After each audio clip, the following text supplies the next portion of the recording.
This is an intro. Intro. Hustle and Flow Chart with your boy, My boy. Matt Wolf and Joe Fair. Hey. What's up, everybody? I was fast with that one. Quick on the trigger. I like it.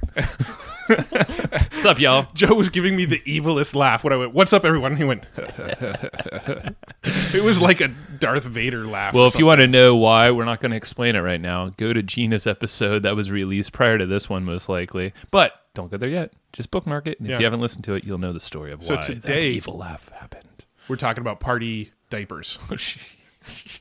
I don't know what's up with this episode. I love Rob. Rob Burns. He's a brother from another mother. We all share a brain, and I think that brain is fun. We do cool shit, but we also have a lot of fun. And I'm going to like make a party disclaimer. diapers. Although it may sound like it, we were not high while recording this. Hell no.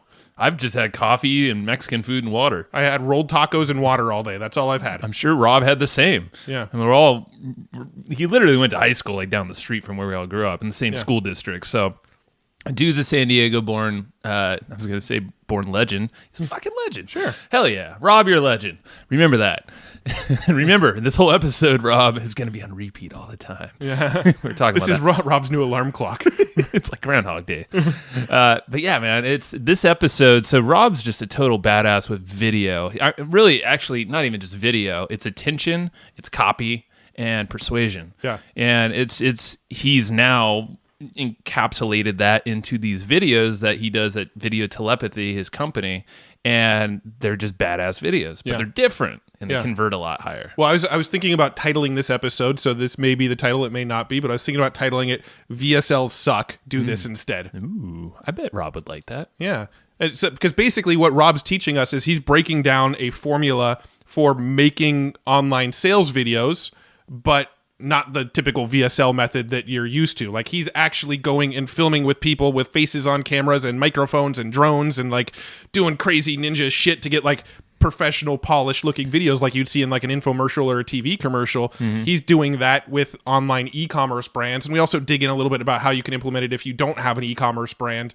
Like a, let's say your software or info product like we are, or even a podcast. You can use some of these sort of viral video or branding strategies type video. But yeah, we're going to dig into sort of the formulas he uses for video. We're going to talk about the evolution of video marketing. We talk about some of the ways to make videos go viral and get seen by more people. We break down some examples from historical videos, and all along we are just goofing the hell off and having a good time. Oh my god. So if you can last with the goof and the crazy stories and the weird analogies and all the party diapers TM, I mean, if you hang with us, I promise you're going to get a lot from the episode, and Rob is one smart mofo. So yeah, it's just going to be a fun time. Yeah. And I think this is probably the loosest podcast we've had, and it was so damn fun.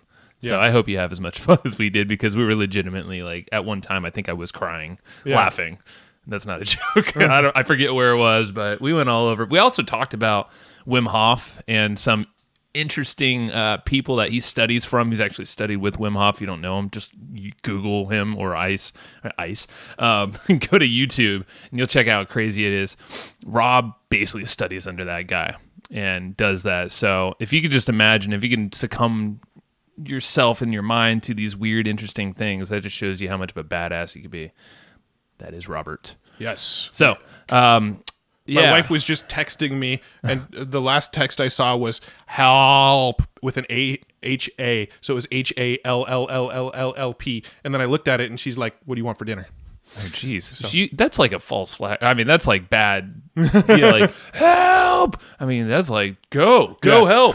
So I got quiet for a second because I'm like, oh shit, is something wrong? Oh no, she's trying to figure out dinner. She just wants food. Yeah. Well, it's about that time, so it is about dinner time. We're going to go dive in with Rob. Before we do, I wanted to quickly let you know that you can get the notes for this show. We're taking the notes for you. Heck yeah. We've got an amazing person on our team. His name's Steven. He runs the Hustle and Flow Shorts podcast, you gotta go check that out. If you don't know what Hustle and Flow Shorts is, it's basically all of the episodes here, chopped, not all of them yet, but trickled out, chopped up into bite-sized chunks. It's the best sound bites from the podcast, Hustle basically. and Flow Shorts. But anyway, Steven, he also takes notes on every single one of these episodes. So every episode, he listens through and takes detailed notes on on, the tools that are mentioned, the books that are mentioned, the step-by-step processes, the tactics, everything. He puts these all into a PDF doc and just breaks it all down for you. So if you can't be taking the notes yourself, you can go download the notes. I'm going to put a big banner in the sidebar that says grab the notes here. If you don't see the banner, that just means I've been slacking.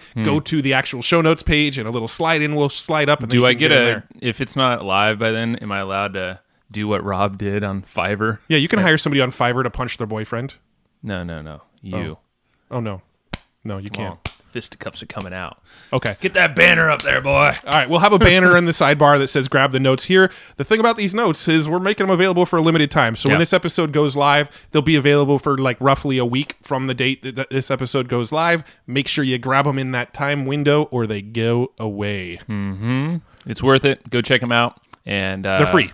They are free currently. We should make a URL for it to make it real easy. Why am I thinking about this stuff while recording the intro? Seriously, the last intro we did for Gina, like we figured out this banner idea. Yeah. And now let's stick with the banner for now. Let's talk off air about this other idea you might have. Let's plan that out in a separate session. This is already a crazy enough episode. So, all right, just go to evergreenprofits.com, get them notes. There should be a banner. If there's not, go find the episode. You'll figure it out. Yeah. When you listen to this, just remember you're not high. We're just crazy. But you could be high. It's fine. Well, I mean, unless you are high. Robert Burns. Hey, you're not supposed to speak yet. I'm supposed to speak for... hey, we're live now, Robert Burns. How are you? Rob. Speak when spoken to, damn it. We're live. You can talk I'm not speaking now. I'm not speaking. How you doing? Welcome to the show. Hey, thanks for having me on. Of course. Well, it's probably obvious to the listeners that we kind of know each other. How do we know Rob? I have no clue. Hey, Rob, how do we know you? I think it was like jail in Tijuana, wasn't it? That's right. Sounds about right. With the donkeys and the cocaine and all that whole story. Yeah, and the whole Tecate beer, Tecate lights. The whole burrito incident. It wasn't pretty, but but you know what? We've moved a lot past that event. We've learned a lot, grown as people. Yeah. Never try to outrun the police on a burro with like 2 pounds of cocaine. You just can't do it. It's just because they had cars and it was just terrible. Luckily we blend in. Luckily we did some really good SEO. Kilos because it's Mexico and it's a metric system. Sorry. Yeah. Good point. Yeah. Luckily we did a lot of SEO. We pushed all those news headlines off the front page when you Google our name. So that's true. That's one of the advantages of knowing SEO really well. Content. Hey, I think if you Google, I think it's still there, but I think you guys do. Like, remember way back in the day, I did this $5 experiment, like how the biggest bang you could get, marketing bang you could get for $5. So I went on Fiverr, and I basically I paid this girl $5 to make a video of her punching her boyfriend in the face, saying "Rob Burns rocks," and like it's gotten like hundreds of thousands of views on YouTube. But I think it still works. But if you Google Rob Burns as a face puncher, I still rank number 1. Rob Burns is a face puncher. All right, we're gonna Google that. But I'm actually really honestly drawing a blank on how we actually met. I think it was just through like a crap ton of mutual friends. I think probably. I mean, over the last 10 years or whatever. Yeah, I think the first time we ever met you was actually we were invited over to your house, the tree house, and we did a mastermind with you and Dan Ryan. And we had to. No, we knew him prior to that. But that was more we were going deep. Maybe through Amish. I think I might have known you a little longer through Amish. And then you and Matt, you were working with Bradley. I was working with Bradley Will for a while. Yeah, because I knew you. Yeah, then and actually even before then. So, yeah, could have been just been, who knows? It's back in the day. We just watched that video of a guy getting punched in the face. So that's $5. Oh. Like, how much heat can you get for $5? And that's my heat. And I like that the related video that comes after you is wet fart prank. Wet fart prank, and it's apparently a girl on an elevator. Well, I have so mine. Like I have 3, like the little YouTube carousel or whatever. Yeah. And so it's I paid a girl $5 to punch her boyfriend in the face while saying Rob Burns rocks, and then the next video is Rob Burns facial reconstruction. Oh man! So Rob Burns, how the hell do you make your money? Do you just make stupid YouTube videos? Stuff like this, you know. This interview is going great already. We're watching YouTube videos of people getting punched in the face. We're watching people farting on elevators. I mean, for your people, because I know your people, like they want something that's going to help them up their game, and I hope I'm bringing that. You're totally bringing it. I know they like a laugh too. Yeah, so I hope they're getting that. We try to mix laughs in with the education, so we're happy it's going this direction. But I will preface though, Rob Burns, you are a magical motherfucker. We'll say it. When it comes to video, just like thinking out of the box, you always have been, dude. Like, I don't know, you've always morphed. Now, you have the company Video Telepathy is the big thing you got going on, but it's more from PR days, press releases, and you've always been one to figure out how to gauge it or like capture attention in using platforms or media or some other interesting content pieces. And I feel like that's what you've been good at, and you're always witty. Yeah, you're always really funny. So you make this stuff like not boring and lame. Mm-hmm. So I don't know. That's like the extent. I'm like, that's my Rob knowledge, and you're uber connected. Everybody knows you. You're an amazing dude. You do Wim Hof, sit in ice baths with a crazy man. I mean, you're just a fun guy. Super cool. I should just like in the morning, I'm just going to set my alarm. You guys can call me up and you just tell me all this cool stuff about me. Well, this will be on recording. Awesome. You can just have this play every morning. Yeah, I'm just going to play it every morning. Did I really? It's like Groundhog Day. Super cool. Just don't start hitting the machine next to you. What was that, Sally Fields, where she got the Academy Award? You guys love me. See, it's true, Rob. Remember that. Well, let's go back a little bit, get slightly more serious. I have a feeling we're setting the tone already for this episode. But if there's anybody even left on the episode now, how did you get into business? I think when we did first connect, you were doing PR Reach, the press release service. How did you become an entrepreneur? What path did you travel down that led you to where you are today? Yeah, so I'll try to make a long story short. Mm-hmm. So kind of pre-internet days, I had actually done agency work and copywriting and all that good kind of stuff, and then we actually had a company called Banyan Publishing. Banyan Publishing, we did kind of marketing and PR, and we actually even had a commercial printing plant where we printed marketing materials and advertising stuff for hotels and resorts, and we pretty much had just like every national chain and on lockdown. And then September 11th hit, and basically every CFO from every hotel chain that we were doing stuff for just said, hey, this is an act of God, and nobody's going to be flying or traveling for at least a year, because at the time, remember, they shut down all the airports, and nobody knew what was going on, and so everybody just canceled contracts. So literally, like in a week or two, we were just dead in the water, and I had 5,000 square foot building and a staff and all these people, and so in 2 weeks we just wound it down because it was just too expensive to just kind of sit there dead in the water. Mm-hmm. And so I was trying to figure out what to do next. And one of the things I did is in college, I used to I'd take a semester or two off, and I'd go to Baja and go surfing, and I'd go back then you could kind of go in these little towns and villages and stuff, and like families would just adopt you. They just take you in. I was like, hey, you can come stay with us. And so I'd always help out, on these surf trips, and I'd always help out and kind of buddy up with the moms or whatever and help cook. And I guess I should rephrase how I'd say that. But not buddying up too much, but not too much buddy. Just helping her cook. Yeah. And so I kind of came up with these hot sauce recipes, and then I kind of adopted them into my own, and so I started making them for friends, and it wound up like every couple months I'd literally make like 25 gallons of this stuff because people would just be like, hey, can you more hot sauce? And so when we shut down, and a bunch of people were like, oh, well, you should just start a hot sauce company. And in my brilliance, I'm like, yeah, that's a good idea. And so, yeah. So that's really, so how that led to me really getting into internet marketing is that's just about when the internet really kind of started taking off and people were paying attention to it.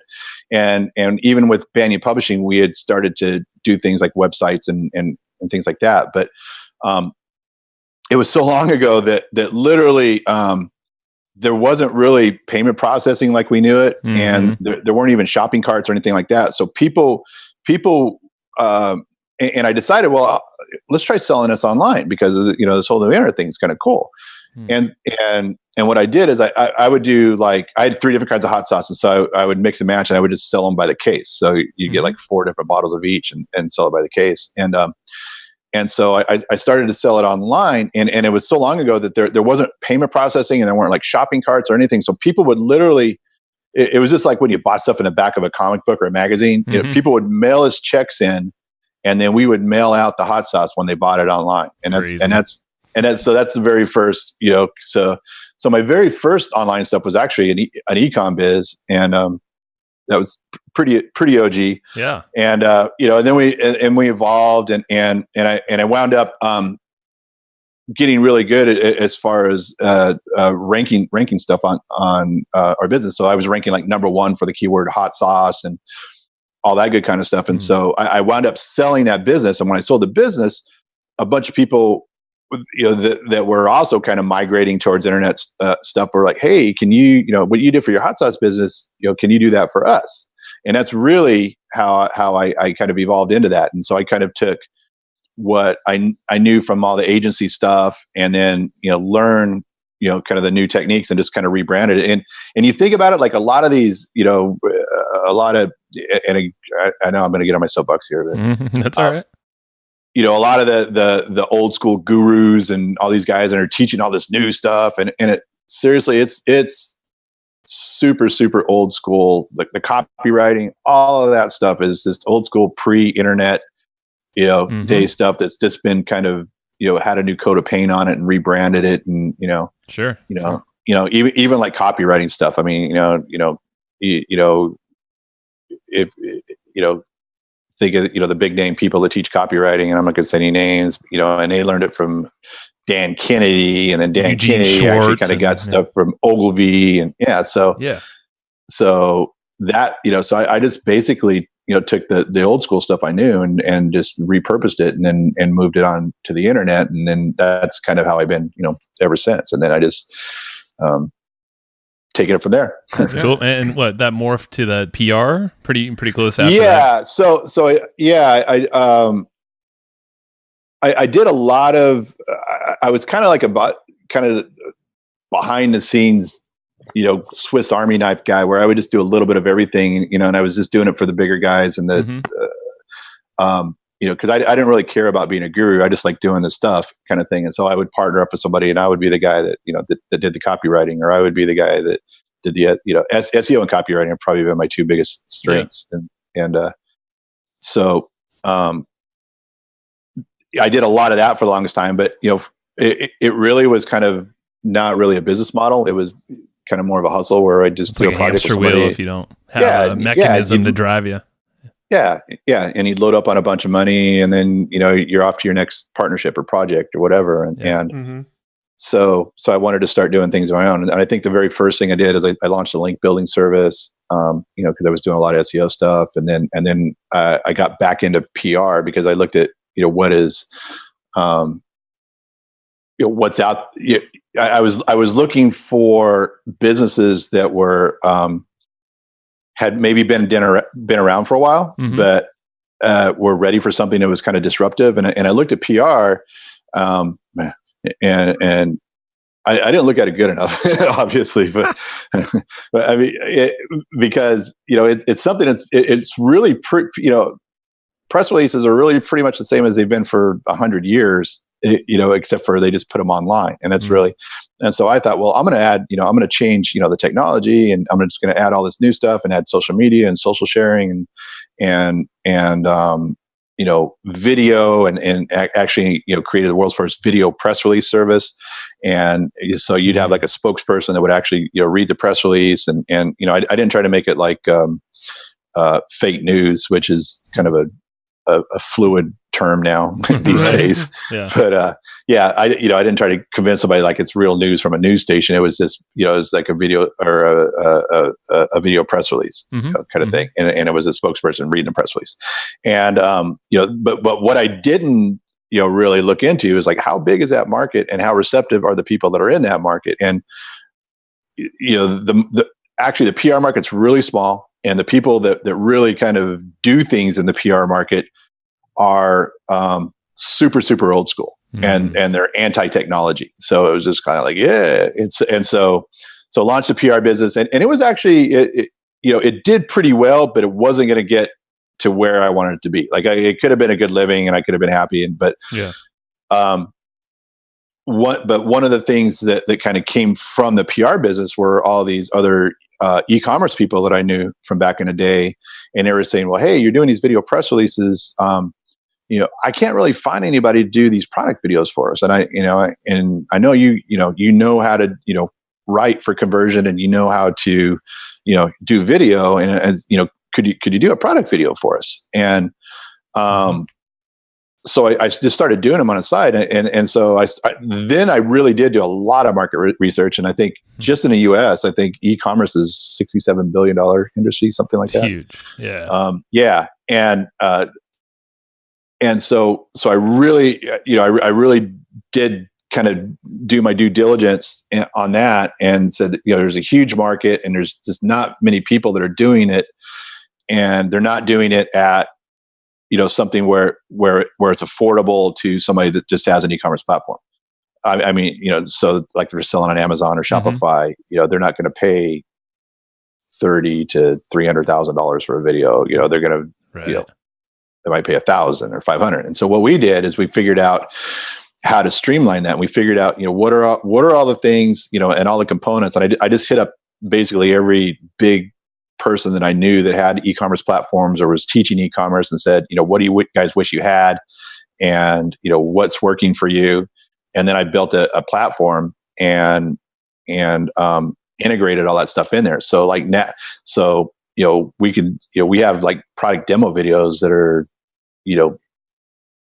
$500-$600, which, everywhere else is going to be like $3,000. And I'm not trying to pitch that, but I'm just saying what we did is we just made it so streamlined that we can handle this huge volume, and we can create things that convert really well, and manage it through the back end. And so that's what we did. So we launched video telepathy, and that was just off to the races. That was just kind of an exponential growth, right from the beginning. And then we've actually kind of divided up into two different divisions now, where we do kind of the e-commerce and we call it kind of like the entrepreneurs, where it's people that have their own businesses, and they want to have videos done, or marketing videos. And then we also have it the agency side, and the agency side's where we're doing kind of the bigger, and I tend to gravitate. Now it's all the rage. It's kind of funny. Now it's all the rage, but I did kind of do kind of the abstract, comedic style, kind of a Squatty Potty style stuff, You're one of the OGs if you're paying people to do videos like this for you for $5. Face punchers. Yeah, exactly. Like way before, Poopery or whoever those guys are. Yeah. But so we kind of have those two different visions, divisions. And so the bigger ones, we do for agencies. Those are like commercials and bigger kind of viral humor videos. And basically, I'm getting paid for all the stuff that got me kicked out of high school a couple times. But that's why it's always fun hanging out with you. It's just like you never know where the conversation's going to go. You're quick wit, you're funny, but now you've translated that into videos that actually sell stuff. I can actually get paid for dude. How cool is that? It is. It's awesome. My wife just shakes her head. She's just like, I can't believe it, man. It's like finally he's made something of himself. The pain has stopped. It's like I don't know if the pain's ever going to stop. But going back to like, I believe prior to this podcast going live, Robo Hendrickson, Rob. Oh yeah. You made the introduction, and we did a video. Matt and I starred. That's air quotes. More our dog starred in the video. For one of his products. In Full Bucket. Totally. Yep. It's basically sweet. Nailed it. But Canine Kush. Canine Kush. Yeah, that's right. Yeah. Basically CBD pet pet treats with, therapeutic Yeah. benefits and all that stuff. And we experienced being on the other side of the camera, not recording, but being like case studies, basically. And they were, and it was cool because you came on scene with your team, and Matt and I were there with our dogs. We had 3 dogs there, freaking 4 humans, 5 humans. Yeah. And we're just like, it was just chaos, but it was amazing. You knew what you guys were doing. And you were telling us, like, dude, these style of videos that we're doing are just absolutely crushing things like VSLs and all these like well-scripted videos. Yeah. Let's break those down a little bit, actually. Like the style video that you're doing for Full Bucket, and the, in the sort of internet marketing world, the hot thing has always been like the VSLs, right? You make slideshow presentations, record the audio. You're kind of flipping that on its head, and you're making kind of highly polished videos with people on camera and product demonstrations and things like that. What can you sort of explain the like conceptually what these what these kinds of videos are and what goes into making them, and let's just kind of dissect these a little bit. Yeah. And I've been kind of, and I'll just bore you to death until you tell me to shut up. But as far as like anything is kind of like brain evolution and psychology and how people think, and like I'm just the biggest. I'll just go way down a rabbit hole and just tell people just want to stab themselves in the ear with a pencil or something. We'll stop if we need to. Shut up about onion brains and lizard brains and. I swear, listeners, if he rambles, it's okay. The guy's brilliant. You'll come out with some gold. Yeah. Just hang with us. So I started looking at that kind of stuff, and I also started, just because we have this platform, we can just do a lot of videos, and so it gives us an opportunity to say, hey, we want to try out this style of video, and we want to, kind of go through this format, and then we can kind of test it. We can get feedback, and so. With the VSL style videos, kind of those long, the ugly VSL, is kind of what the text on screen, white background. Yeah, exactly. And it's all, it's basically a long form sales letter, put in video format. And for the longest time, gurus would teach, well, long form sales letters, they're super ugly, but that's the only way that things will convert. And honestly, I think they said it's ugly because, it's easier to sell ugly stuff. If people say, oh, we have to do stuff that's right and polished, the people that kind of stuff, when you sell it, you're not really selling a brand. It's usually like a mom and pop, and they're just selling a thing, and they're not really even trying to sell a brand. And so there's a big difference. And that's the thing is, if you're a brand, then you really do have to really take those things into consideration. But so evolving into these newer style videos, and they're really not even new. They're just people are using them in different ways. And so, like the one for Rob, is we call it a market review video. And basically what we're doing is we're telling a story, but we're telling a story by having people use the product, and then asking a series of questions that really kind of let somebody that actually uses the product and believes the product talk about it, as opposed to having a spokesperson saying, oh, this stuff's great, or saying a VSL where people are just talking about how great their product is, because there's not much edification in that. And usually with an ugly VSL, the way to get those to convert would be through some kind of fear thing or something, that a hook at the beginning. Yeah. Remember, like End of America, that's probably one, super famous, ugly VSL. Sure. And it was all about commie liberals or whatever are going to take over the world, and we're going to have to survive, after the zombie apocalypse, and that kind of thing. And scare tactics. The scare tactics, and there's other things that help, that ugly VSLs will convert. But with these, it's you don't really have much convincing to do, because it's showing the product being used, and it's people that have actually used the product and believe the product that aren't paid actors that are talking about the product. And so that's super old school. Sales 101 is, the best converting sales is to look somebody, in the eye and shake their hand, And so this is the next best thing, because it's like these people are using it and they're saying, hey, this stuff's great. It's real. And I feel like in the wake of like social media and all this, we have live videos, all the different ways to show off the things we're doing in our day-to-day life. It's almost an extension of that. So these videos can be used in not only places like that, but people are used to hearing what others have to say about a product or their experiences. It just like falls in line with the timing of things right now. Well, I'm actually always sort of blown away that VSLs, like the ugly VSLs, still work. Because me personally, I can't remember the last time I've sat through one. Dude, I used to make these as a living, and I hated watching. I mean, I know.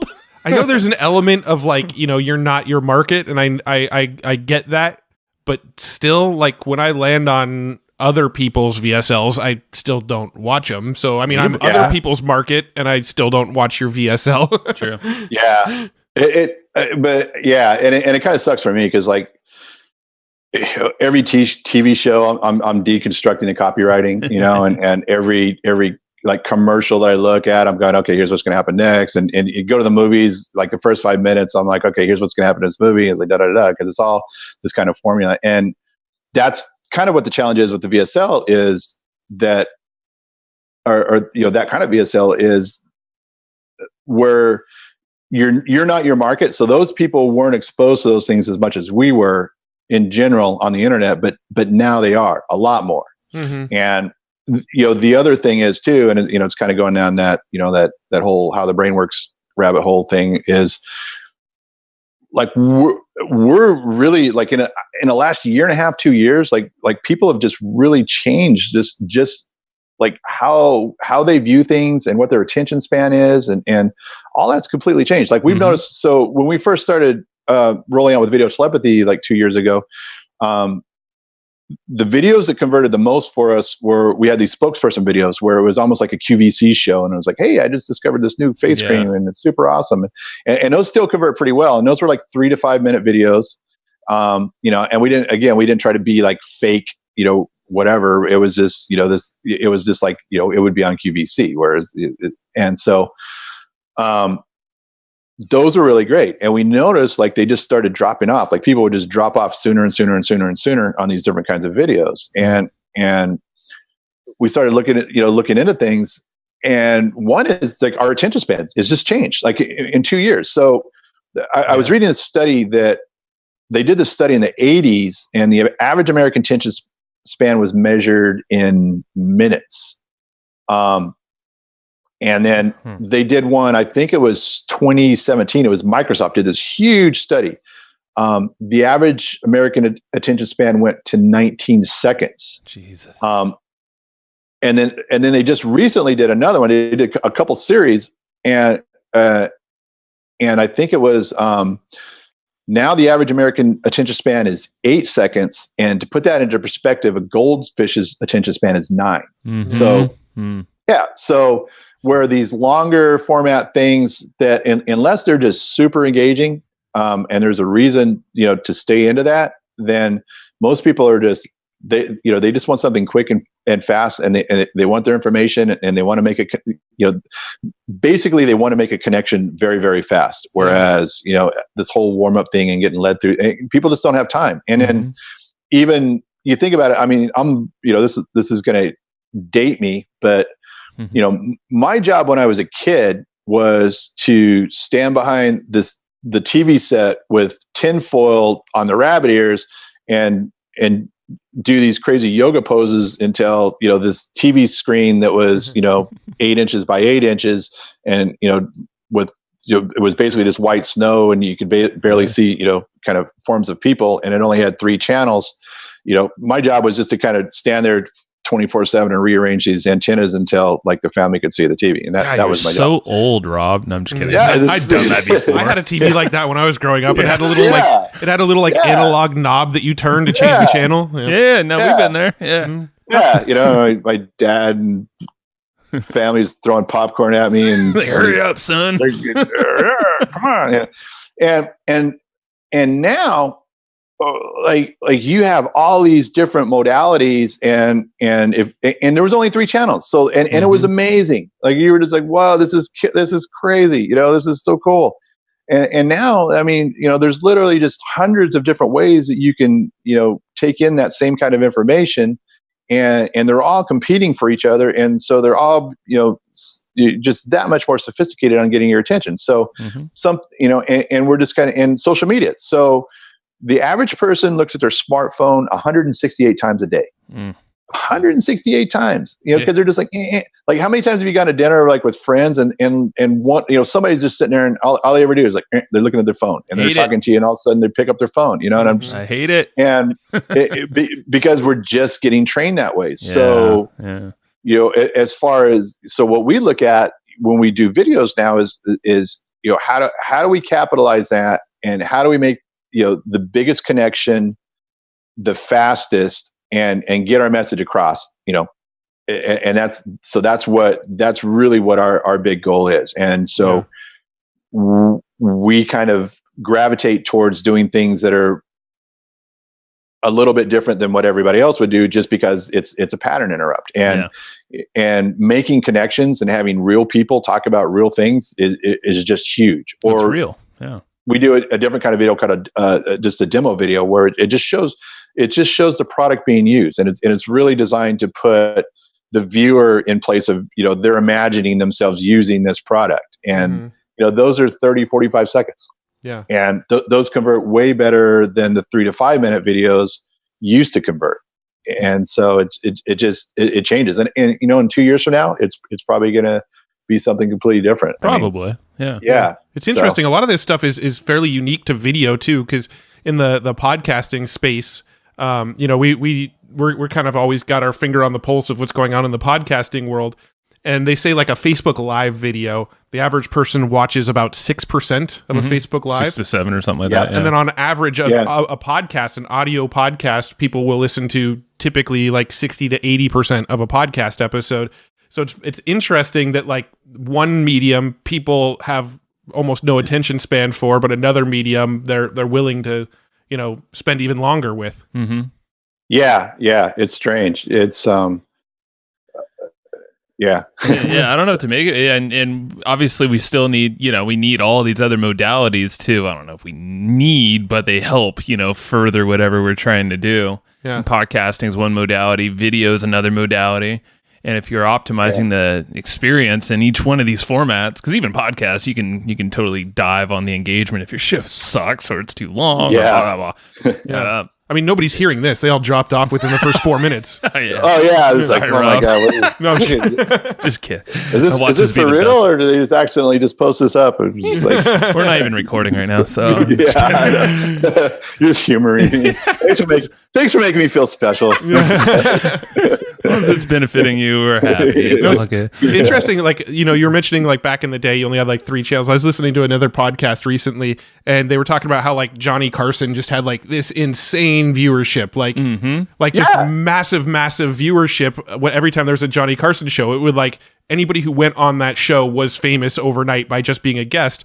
But the difference between then and now was then Johnny Carson was one of 3 shows you had the option of watching when Johnny Carson was on. Now, the late night shows, there's 10 late night shows going at the same time, plus an option of 500 other channels to watch. Yeah.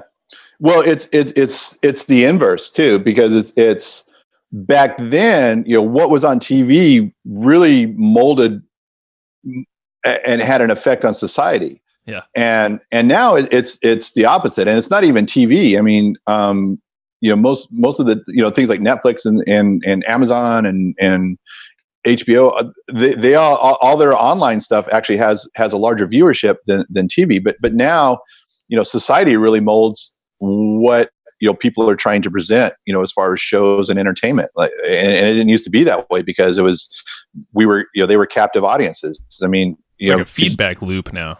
Yeah. Immediate almost. And it's interesting with video too, because video really, its trajectory from a marketing standpoint is almost the inverse of most other stuff. Mm-hmm. So like you think about, like, say, funnels, 3 years ago, funnels were, oh my God, it was just, you'd pay $50,000 for somebody to, make some kind of marketing funnel for you. And now, you could go to, different services, and literally with a push of the button, and it's just done, and it's automated, and it's robotic. And with video, it's not like that. It's completely different, because when you think about it, 3 to 5 years ago, just having any video was just amazing on online, and you could just you would just crush it with video because nobody was doing it, and there was just challenges with bandwidth and things like that. And then video just became more and more sophisticated too, and people started just doing more creative, and it was almost that gap between what broadcast media and internet media really started to converge as far as just the quality and the level of production. And so for a while, there were all these services that were kind of popping up that were kind of these robo video services where you could take clip art and stock footage, and you can make ads and things like that. And that stuff worked really well for a while. But again, your viewership changed so much that people really started recognizing, and they could see, well, this is like another one of those just stock footage videos, somebody trying to sell stuff things. And so the quality just keeps going up and up and up. Whereas, and having to produce, that kind of stuff, you really have to be really conscious of your audience. Whereas, some other things like, say funnel building or whatever, you can just build a machine and it'll just happen. And you can't do that with video, because the people that watch the videos just evolve so much, and they become so discerning that you're always having to lift up that game. We used to put a lot of stock footage back in the day into our videos, and now we do, unless it just really, really like hits a nail and applies, almost everything is shot from scratch. Wow. Just because people can tell, and it makes that much of a difference. And that makes you better than the Los Angeles Chargers. Yeah. The Los Angeles Chargers just released a video of all of their upcoming games this season using 100% stock video footage. Yeah. Oh my God. And they were making fun of themselves, but still they did it. Yeah. And it's like, it kind of shows, if they're making fun of themselves, that's the sign of the market knowing, hey, all those billboards down the street? Because I know I point this out to Heather, my wife, all the time. I'm like, that's a stock image. I've used her in a sales video like 5 years ago. Dude, 75% of the here still using it.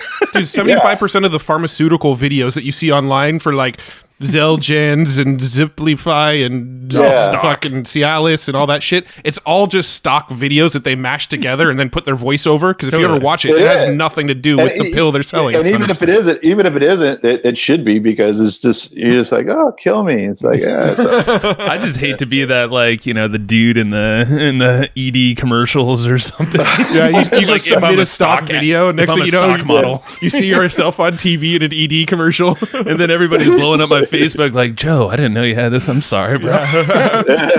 Hey, Joe, how's it hanging? Oh, man. All right, dude, I want to break down. I'm curious, and I'm sure as other people are, as I'm like sweating. It's like hot in San Diego. Yeah. Maybe I'm just having too much fun. I have that effect. Yeah. Do you have, what's the structure? Like, yeah, they're like formulas. Yeah, like what's the format, the structure of something? Obviously, it's very custom. It's driven by the customer, too. But like, what's the flow look like, so we can kind of picture this here? I would like to say, it's this crazy, just super hard, magical thing that nobody can do. But it's honestly, the simpler, the better. You're losing yourself sales here, buddy. I know. But he's an honest man. But most people just won't. They just won't believe it. They won't do it either. Like they have to. Yeah. So so say for, and it really depends too, as far as social platforms, it's those are some really very specific formulas. And then, so it would be how the video is used. So say you're running a YouTube video ad. So a YouTube video ad usually is going to be like a pre-roll ad, and a pre-roll ad's, it's basically that annoying video that you see before you actually see the video you really want to watch. The 5 seconds, you're like, when can I skip this thing? Yeah, it's killing it. Yeah. So with a YouTube pre-roll ad, you really want to create, you want to have a hard hook the first 5 or 10 seconds. And what I mean by that is something that's really going to whoever you're targeting, they're going to go, oh, I need to know more about that. It's going to catch their eye, catch their attention, and cause them to click off page or whatever before they get to watching that video that they're going to watch. And then after that first 5 or 10 seconds, then I like to just create, maybe go another 30 to 45 seconds where it's, again, kind of informative, engaging content where it's showing that product that's being used, whatever the benefits are. I would say the big mistake most people do as far as like when they're doing their own videos for their own businesses is they're very feature driven, talking about too early. And feature, nobody, unless you're like a 1970s audiophile or something, nobody really cares about the technical aspects or the features or how much you went through to make this product really cool. They only care about what's in it for them. So the number one thing that I would say that anybody should think about it when they're working on doing a video or scripting it is, imagine you're the viewer and what's in it for me. And so that's what that next 35 seconds are about. What do they stand to gain from it? How's it going to make their life better? With erection stuff that's pretty obvious. Well, let's get off the ED topic, and maybe we can even use the case study of Robos, like the CBD trees. Well, I'm curious with the YouTube thing.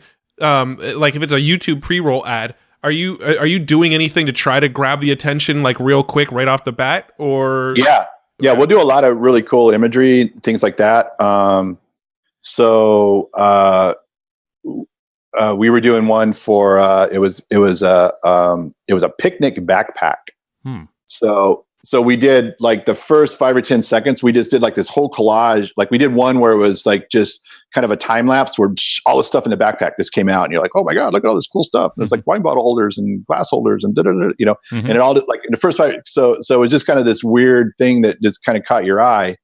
And then we did, some drone shots where there was people like actually hiking with the backpack and then, doing things like that where, and then it was just kind of going through and putting people in the place of doing the backpack. And then we also did, where we were talking about kind of the market review style where, we actually gave the backpack to people and had them try it out and then talk about it and what was cool about it and what they liked about it and what they didn't like about, so that's the other thing is talk about pain points. Like what are people's problems? What problem is this product solving?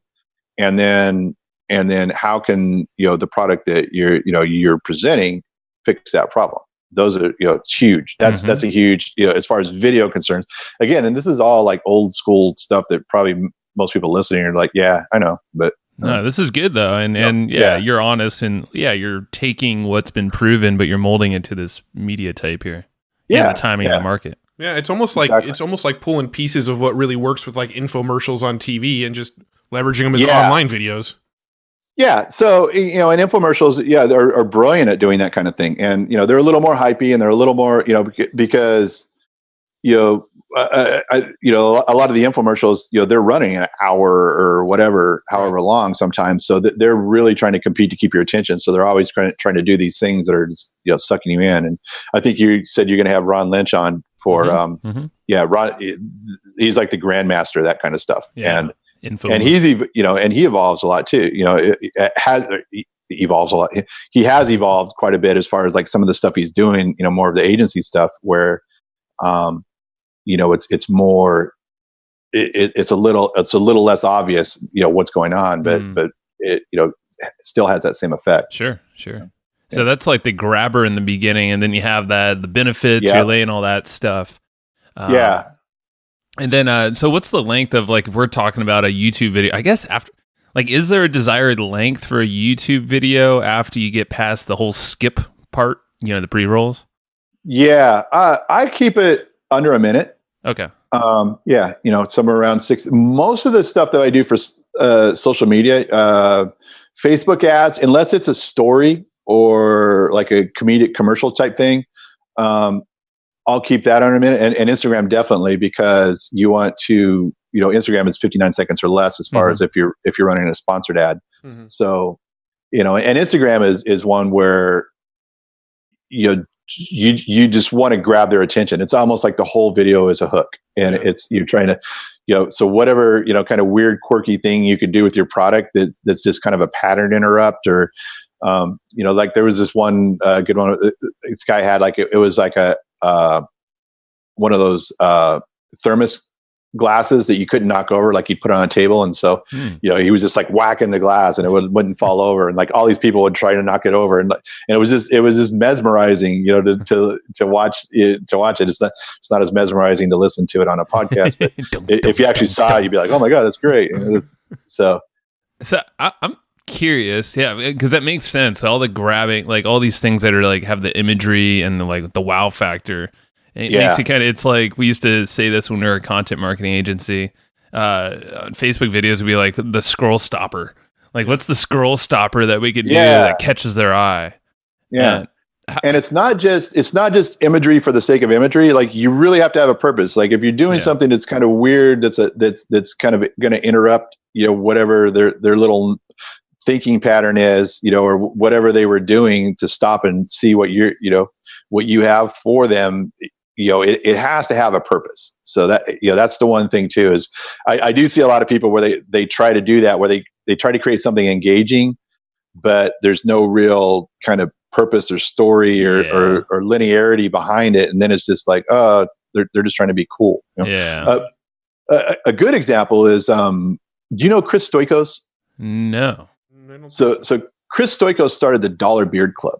Okay. Yeah. No, I know of him. I've never. He has a beard. Yeah. He has a beard. Yeah. Oh yeah. They all have beards. Like it's this weird little beardy cult, the whole group. And like his first video, like they just like literally, they shot it in this warehouse and they just used their own people. But it was just this brilliant thing. It was, because they just hyper focused on this kind of, alpha male with, level 12 testosterone, that, this beardy guy. And, and if you don't have a beard, then you're just, not a man, like they had this one scene where like he just, and they shot it for like $5,000.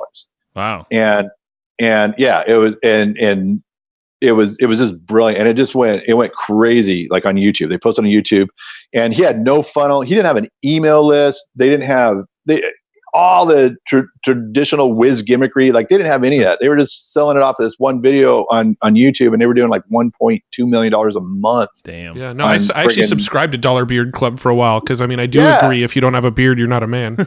It isn't. I mean, like you watch that, Rob is going to get self-conscious pretty quick, because they thought so much about who their people were.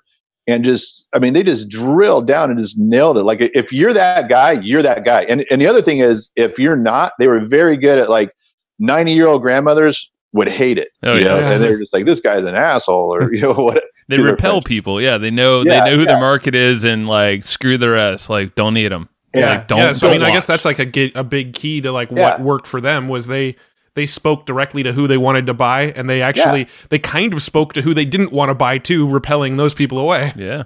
Yeah. So then the next video they did, they're like, well, we're going to go big. We're going to make this the coolest video ever, kind of thing. And so they had like a grizzly bear, and they're like riding the camels through deserts. And, remember that one? Yeah. I think they said they spent close to, I think they said like $300,000. Like, and these guys like are doing their own stuff. They're not even having agencies, but they just spent that much money. Like, they rented this mansion, and there's a whole funny story about the grizzly bear in the mansion and all that kind of stuff. Yeah, getting into trouble, and and it tanked. And it tanked because all they did was just make this super cool video with super cool stuff, but the message kind of just slipped away. And that's kind of the beauty, is like, you don't really have to spend a lot of money, and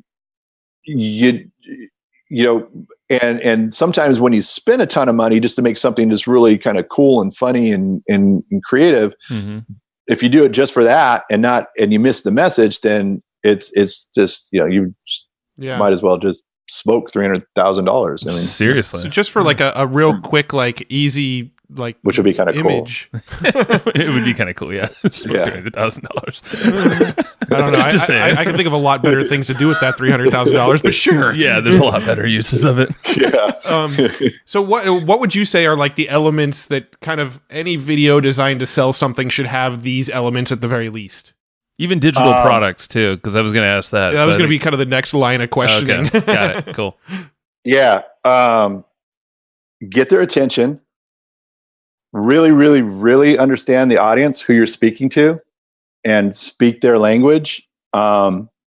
Figure out what their pain points are, and how your product solves their pain points and how that product is a solution, and then make it easy for them to get that product and find that solution. So it's kind of like, hook them in the beginning.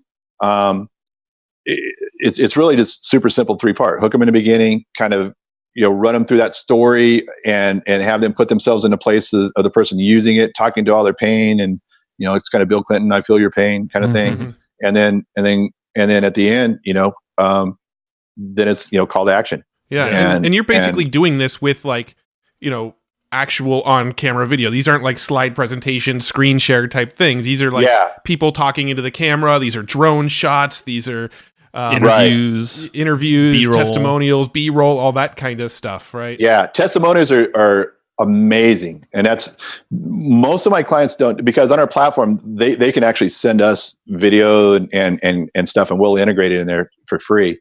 And I tell them, I go, man, just if you've got just people like yourself, this is where bad video, one of the places where bad video is actually more advantageous than really slick polished video, is when people have real people, like they just send in testimonials, then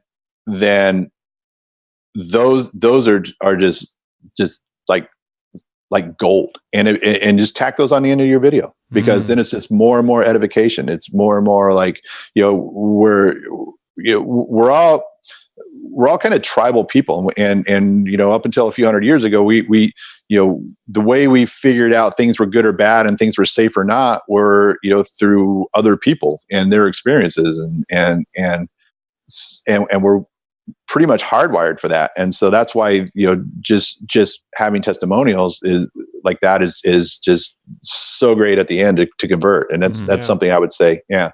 Now, have you figured out any?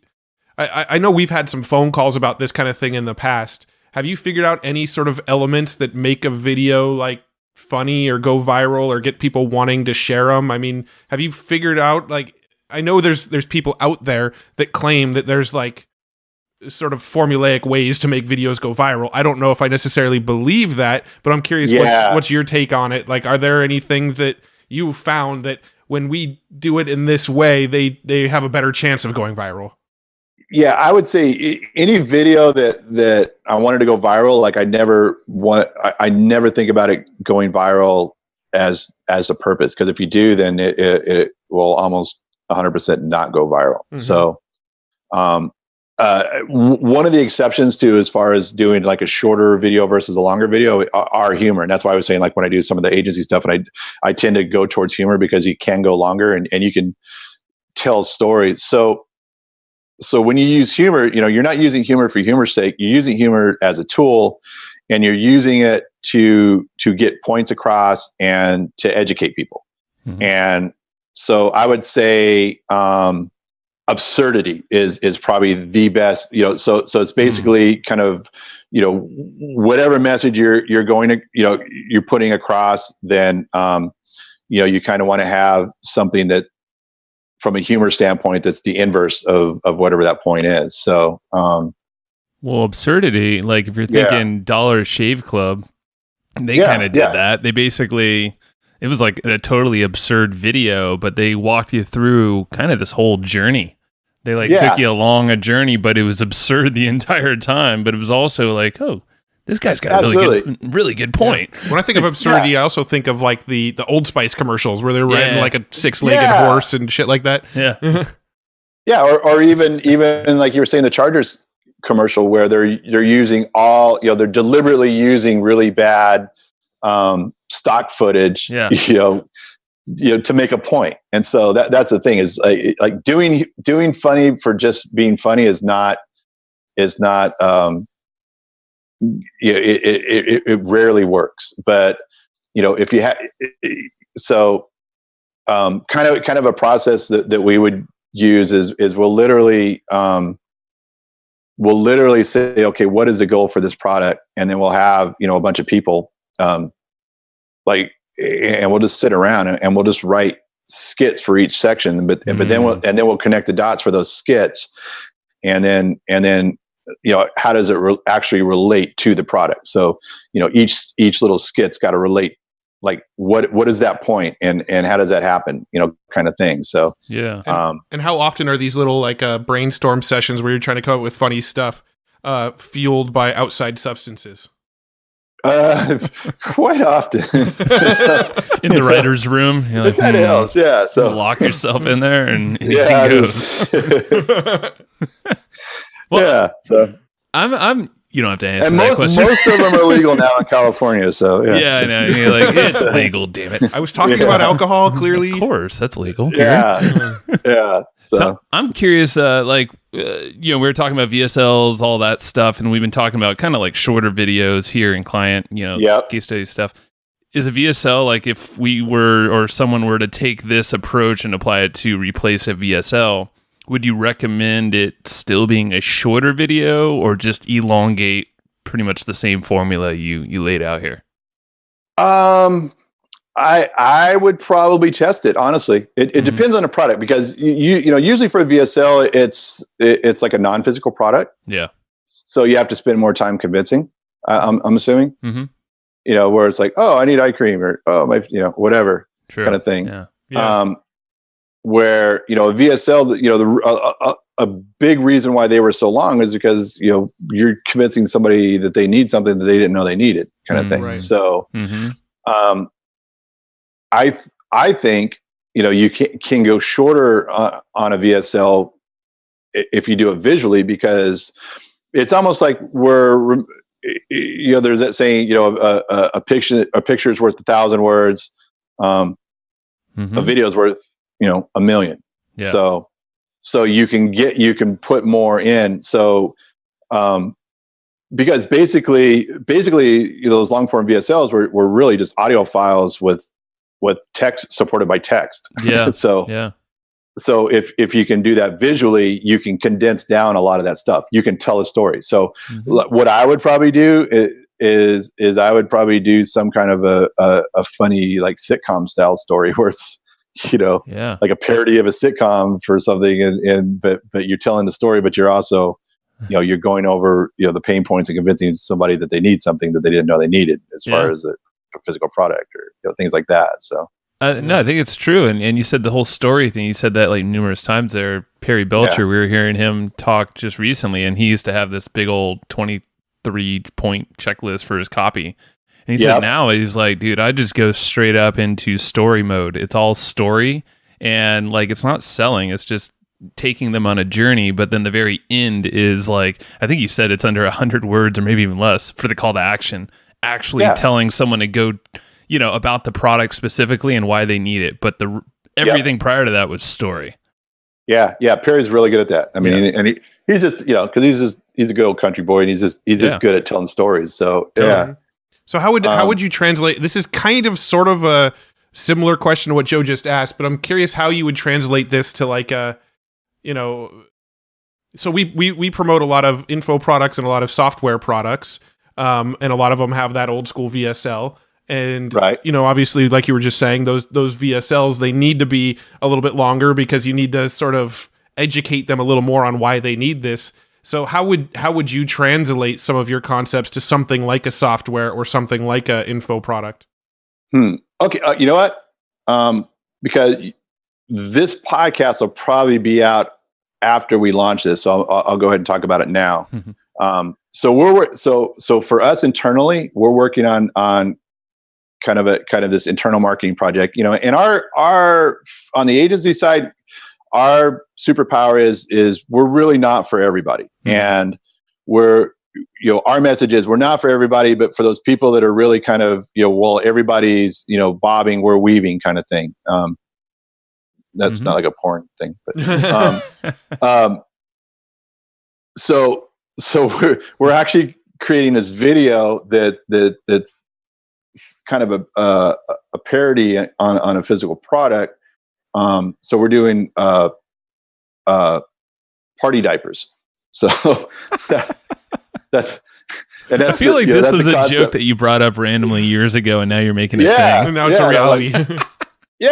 And so explain party diapers too. That's the whole thing. So the party diapers, so far, for the storyboard, it's going to be kind of like, I don't know if I'm going to be in it, but we'll probably like 3 or 4 guys, and it's going to be like torso up, and it's going to be kind of their sunglasses, kind of Reservoir Dogs looking slow motion with smoke or whatever, and then playing some kind of cool kind of slow rock Black Keys kind of music or something, and then all of a sudden, boom, it's going to be like it goes like to the full pan out shot, and these guys are like wearing diapers, Ready for anything. And then it's like party diapers, and then basically I'm going to go through and break it down where it'll be like like we would have like benefit points, and then so it'll probably go into a scene where maybe it's like at a frat party, and like, have you ever been to those frat parties, and then you're this guy's like talking to a girl, and all of a sudden he has to go to the bathroom, so he goes to the bathroom, and then like some other guy's talking to him. Well, you don't have to worry about that with party diapers, so it'll be like you'll just see this guy like, oh, he looks a little uncomfortable, and all of a sudden he has like this relieved smile on his face while he's talking to a girl, and he's like, I still got her. I didn't have to go have you ever been in the middle of a yoga class, and you're and all of a sudden you have to go to the bathroom, and then so we'll kind of show the yoga class. It'll be like a guy in the back, with his party diapers, and kind of have that little you gotta get a video of a girl in her yoga pants, but wearing a yoga party diaper under the yoga pants. Yeah, that's a good idea. So my lead videographer, she's actually going to Coachella this weekend. Mm-hmm. So we're gonna gonna try and get like her girlfriend. So because Coachella is like, you ever been to rock concerts? Now you never wait in line for the bathrooms at a rock concert. So they're actually gonna get like all these girls in party diapers. Dude, this could go big with festival goers, man, because that's a huge thing. So Festival exactly. Diapers. So it'll just be that kind of stuff, and then at the end it'll be and we might actually even send it to we might even actually have like a party diaper site and kind of thing, and then but then it's like people start figuring out, oh wait, this is like a video company, and they're doing this stuff, and and that's the whole at the end of the party diaper commercial to be like video telepathy. I think that's a brilliant way to market your brand, because I'm pretty sure anybody with a product would be like, dude, these guys are thinking out of the box, they're making it fun. I'm surprised you're not actually making the party diapers. I thought you were actually going to tell us you were going to legit sell them. I might,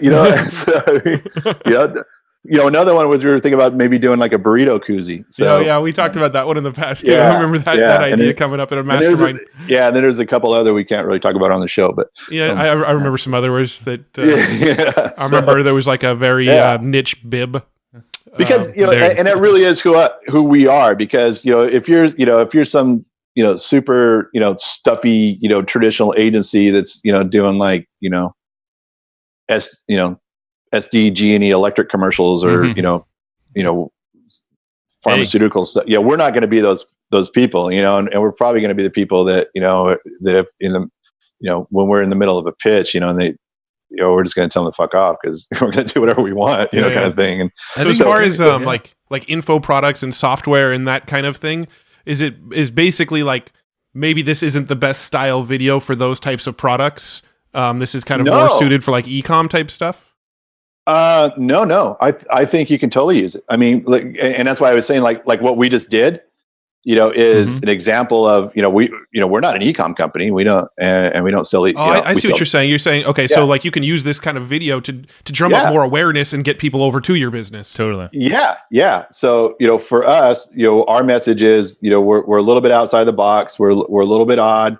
While everybody's doing this, we're doing that kind of thing. And if you're that kind of company that's, on the doing that side, then, we're your Huckleberry. But if you want us to just do what everybody else is doing, we're probably not going to be the best fit. And so it really, one is it attracts the kind of people that we're looking for. And the other is it repels the kind of people that we're not looking for. So. Totally. No, that makes sense. And you just, for in our case, being affiliates, we could totally make videos, short videos like this, figure out what the market's into, You just we could create do a cool stuff. story. We could figure out like for you guys, like there's all kinds of stuff we could do. Yeah. I mean, all kinds of stuff. It'd be fun. I kind of want to. I kind of want to start an commerce business now, just because we have so many friends that are doing amazing shit in the e-com world, and we don't have any sort of e-com stuff to play with the amazing shit that our friends are making. We can partner up. Yeah. Partner up somehow. No, this is fun, and your website. I've just been like browsing around randomly as we've been talking, just getting inspiration, and just the videos you have on your site with the physical products. They all just look fun, so they have that feel, and it makes sense why it gets attention. It's just different, And I think just personally, I mean, everything is just so dark and serious these days. It's just the world's going to come to the end, or whatever. Sure. And so I'm just like, just have some fun with some stuff, because it's kind of the opposite of what everybody else is teaching and preaching right now. So now, do you have a studio? Do you have like an actual like professional setup still, where people come in and actually shoot like on location? Yeah. And then and that's mainly for really the e-com, the product side stuff. Mm-hmm. And then also we have a deal worked out. There's a guy in East County who's actually a big Hollywood movie producer, and he wanted to go to Hollywood he's like, I got 4 movies to make and I hate Hollywood, so I'm just going to build a studio. And so we have a deal worked out with them where we can actually use their studio, and soundstage. And so like if we need to build sets or things like that, or go really big, I mean, we literally could just shoot a movie, and so we can go in there and do that too. So we can do, with our little studio, we can just, run things through and do all kinds of, product. And then if you need something, really specialized or bigger, then we kind of share that space with those other people too. So interesting. So we got 2 studios. Yeah. So. Yeah. Who would have thought we would have had a big wig Hollywood producer living out in our neck of the woods? It's crazy. I was like, what? Because originally, you guys know Stu Siegel Studios. Stu Siegel. I think I think I know the name because of you. I think you might have brought there's it up. actually a big movie studio here in San Diego, right. And they used to do stuff like that. And I reached out to them because we had this commercial we had to shoot. And I reached out to them like, oh no, I guess the military it just used, like they just took over the whole studio, and now they just use it for doing military training stuff or whatever. Military's got a lot of money and pumping into that stuff. So they were like, oh, we'll just call this guy up. He's got a movie studio over in San Marcos. I'm like, wow, there you go. Really? In San Marcos? So no, we should check that out sometime. Oh, it's cool. Trip out of it. Yeah, absolutely. Yeah, if you guys ever want to do a little tour, I'll take you down there. It's rad, fun. Man. Sweet. Well, let's. You've got little cars you could drive around like you're in a so fancy Universal Studios or whatever. Oh, nice. In San Diego. I love it. Yeah. The undercover. Yeah. Well, dude, did we not touch on anything that you felt is like super necessary to talk about this, or absolutely no idea? Yeah, an honest man, that Robbie Burns. Well, we got our questions I answered 3 seconds ago. I was like, "What do we talk about?" It was like, "Are we ready to start?" Or Joe and I got our questions answered, and that's all that matters. Yeah, man. Is there anything? Yeah, anything else you guys want to know? I mean. There's one other style of video that Joe and I have been meaning to shoot. Maybe we can touch on it real quick before we wrap up here. I don't even know which one this is. I think they call it like the hero style video, right? Where like, basically like a video where when somebody lands on our website, it's just kind of like got testimonials and like lifestyle shots and like, hey, here's why you should pay attention to us, kind of thing. And it's got like a slow build and kind of dented it. Yeah, those. And there's always a picture of like somebody sitting on their laptop, like at a beach or a coffee shop, to show like, hey, look, I'm location independent. Even though those people like only work there to shoot those videos. Tried to work like on the beach with a laptop? Yeah, hell no, and I would never want to.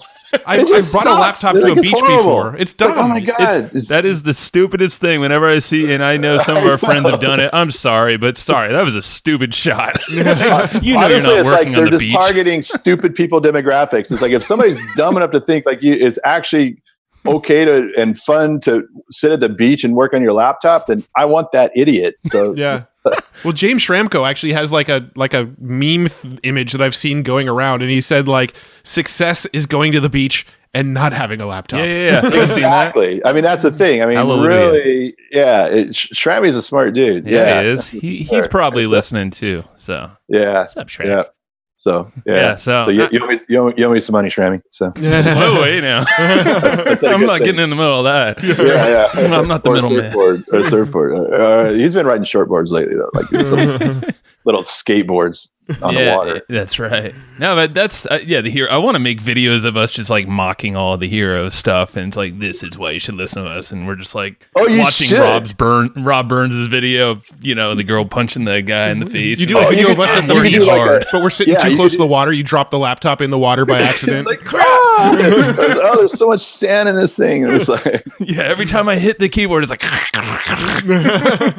yeah. You could do kind of like a in a world kind of thing. And it's like I feel like our brand. I feel like it's been done to death, but you can always do one of those videos where you go and like stand in front of like a Ferrari, and then like somebody walks up behind you and gets in the Ferrari and starts the engine. Beep, beep. Yeah, get off my hood. I always wanted to do one like kind of like just like a toothless dude in a Yugo in a trailer park, and just like doing the whole thing. We just about, and you too can make money. But it's true. Look at my beautiful car. Like a wheel falls off or something. Well, now that we have your brain going on this, you know where our head's at for our quote unquote hero video. Yeah, we want to make a hero video. We don't want it to be a serious video. I'm 100% in. I've already got a bunch of stuff. And see, this is the thing. So you guys don't have a physical product. You don't have an e-commerce product, but you want to tell a story. You want to make that connection. And so you guys are, and you guys really are. You're kind of like that anti. I am world people. We've had that conversation too. Where and that's the thing is because everybody's. It's always like this. Somebody comes out with this one thing, and then everybody's like an expert in this one thing, and all really they did is just hear the last person talk about that, regurgitate it, try it, and call it. Nobody's actually ever done anything. They're just selling stuff that they haven't done. Hey, I mean, it's truth. Obviously, there's a lot of great people making moves and stuff, but at the same time, there are a lot of I don't know. I just feel like people can think a lot out of the box. Yeah, that's what I mean. Because why do stuff? I'll just make stuff up, and then like all the stuff we've been talking about, I don't actually do any of this stuff. We're all just the blind leading the blind, aren't we? Yeah. It's just the masses. At least we're honest about smart. He's like, oh, he's cutting edge. We're the voice of reason. My favorite thing is to like make up concepts that I've never tested and then go on podcasts and teach them. Oh, and preach it. And then listen to somebody ripping you off on, it's like, once I knew that this whole new course. Yeah.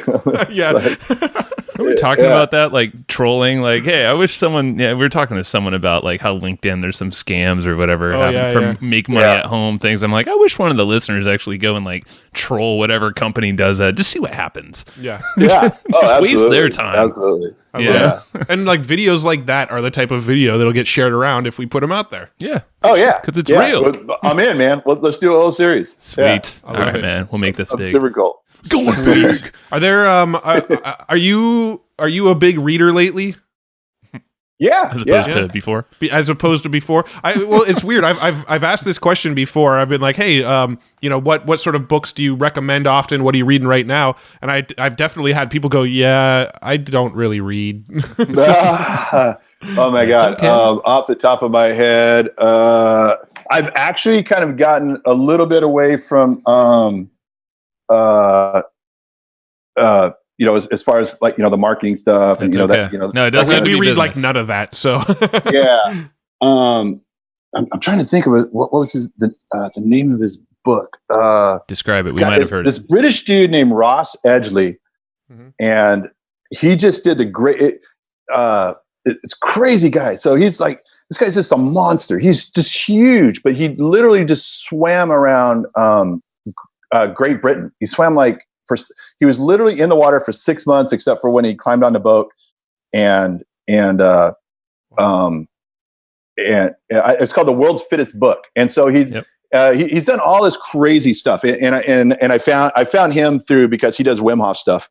Yep. And like he did this one thing. He said he climbed the height of Mount Everest on a rope one time, set a world record, and he did the Ironman triathlon with a 100-pound log tied to his back. So just all this crazy stuff, because I'm always kind of like this, like besides brain hacking, biohacking stuff, just, what is the human potential? And so it's called The World's Fittest Book. It's really, really brilliant. So he does like David Goggins type stuff where he just like purposely tortures himself on a daily basis. only he's not. Goggins is always just kind of miserable and angry to me. Hey, we might have him on the podcast. That's what's crazy about this guy. Is like he's like just like the sweetest dude. He's just always like happy and kind and just he's just doing these miserable things. And he ran a triathlon or he ran a marathon towing a truck one time, and just crazy stuff like that. And he's always just like super happy with a big grin on his face. And his whole thing is that. Like marathoners are usually like emaciated or that you can actually control your body type and still do these other things that your body weren't supposed to do. So, he does this huge, he's like set these powerlifting records, but then again, he's set these, ultra distance records too. And sounds like, what's like a Joel from Impossible. Oh yeah. Joel. Oh Jesus. Drawing a blank on his last name, but he basically he does stuff like this. He did seven Ironmans on 7 continents? It was something like that, and I think there's a certain amount of marathons he does, and he travels the world doing. Yeah, he puts all these impossible goals, and he has a whole community around them. But yeah, he just checks them off. He's like, "Yep, did that." It's like a big bucket list thing, but it's crazy stuff. Yeah. And then what was the other one? This dude just wrote a book about Wim Hof, What Doesn't Kill Us, Scott Carney.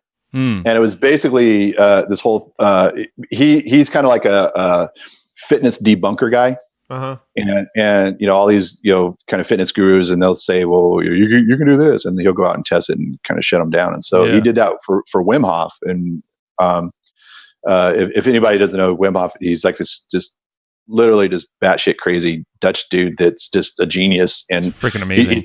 He's basically figured out how to control your autonomic nervous system through breathing and cold exposure, so he can control his immune. Like they shot him up with not neurotoxin, but like it was a bacteria or something, and he basically fought it off with his own thinking, meditation, and breathing. Yeah, and they're like, oh well, that's real. But we just think you're a freak of nature. We don't understand why. And he's like, no, I can teach anybody. And like in 2 weeks, like so they did this whole control test. He got like 10 other people that he taught how to do this in 2 weeks. And then they had like a whole other, I think they had like another 100 people where they didn't do it.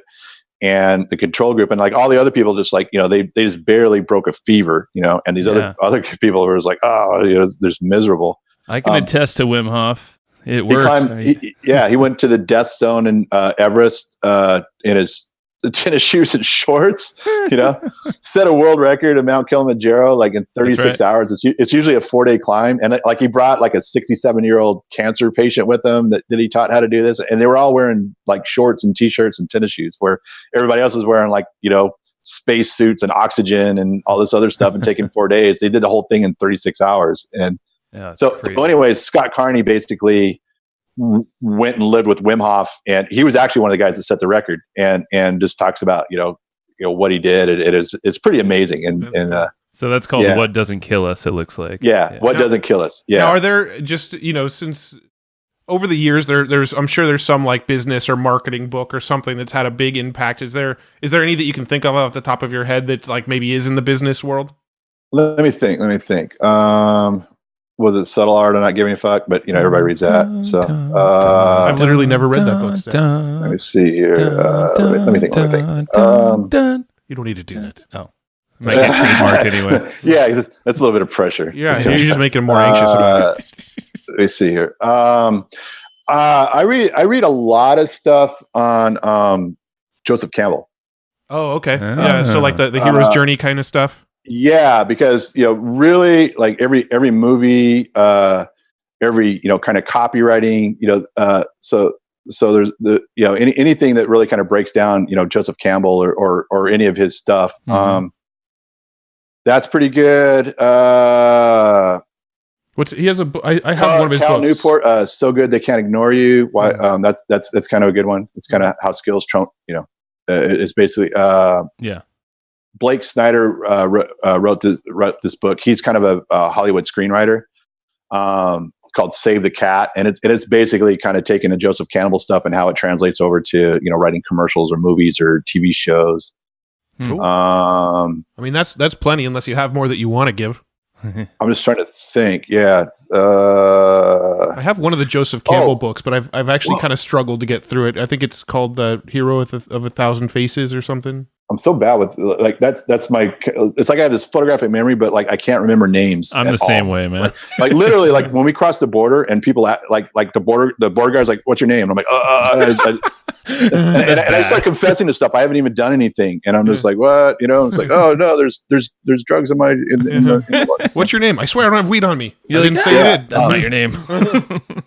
Bored and Brilliant. This one I highly recommend. It's by Manoush Zomodori, which is actually a lady, and actually basically like the first couple chapters is all you really need because it's a premise and it's basically talking about the creative process, how because we're as I was talking about earlier, how we're basically just input machines nowadays. Like all we do is just input stuff into our brains. Mm-hmm. And Bored and Brilliant talks about how that if you can just sit for like say an hour a day and not think about anything and not do anything, that your mind kind of freaks out because it's not used to it, and especially now, because we have such short attention spans that your brain just starts creating things on its own. Hmm. And if you ever get kind of in that stuck creative process and the harder you try kind of thing and it just gets worse and you're just miserable, go somewhere and just sit like with the least input you can and just try to sit for an hour, and like you'll lose your mind. You'll just freak out. It's the hardest thing you'll ever do. And I'm not even talking about meditating or anything. I'm just saying like sit and stare at a wall or go sit under some trees or anything like that. So don't try to fend off thoughts or anything as they come. Just sit there and whatever flows into your head, let it flow.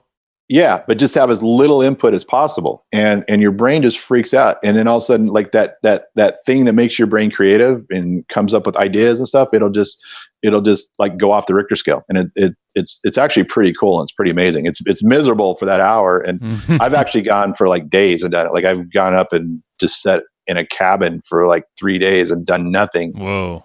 And like it's horrible. Like it really is. Like they talk about people in prison when they go in solitary confinement, they just lose their minds. And yeah. I can kind of see like how that could happen. I always knew. Well, I'm only going to do this for 3 days, so it's cool. I have wanted to do that. Yeah, the whole cabin thing specifically. Like there's Idlewild up the road from us. It's only like an hour and a half drive. Yeah, and exactly. It's like you go up there. Is that where you went? Yeah, That's I'll go to awesome. Idlewild. And, I'll usually just pitch a tent. There's this. That's true. You just come to my backyard and just pitch a tent. Yeah, just go to I won't bug you for a few days.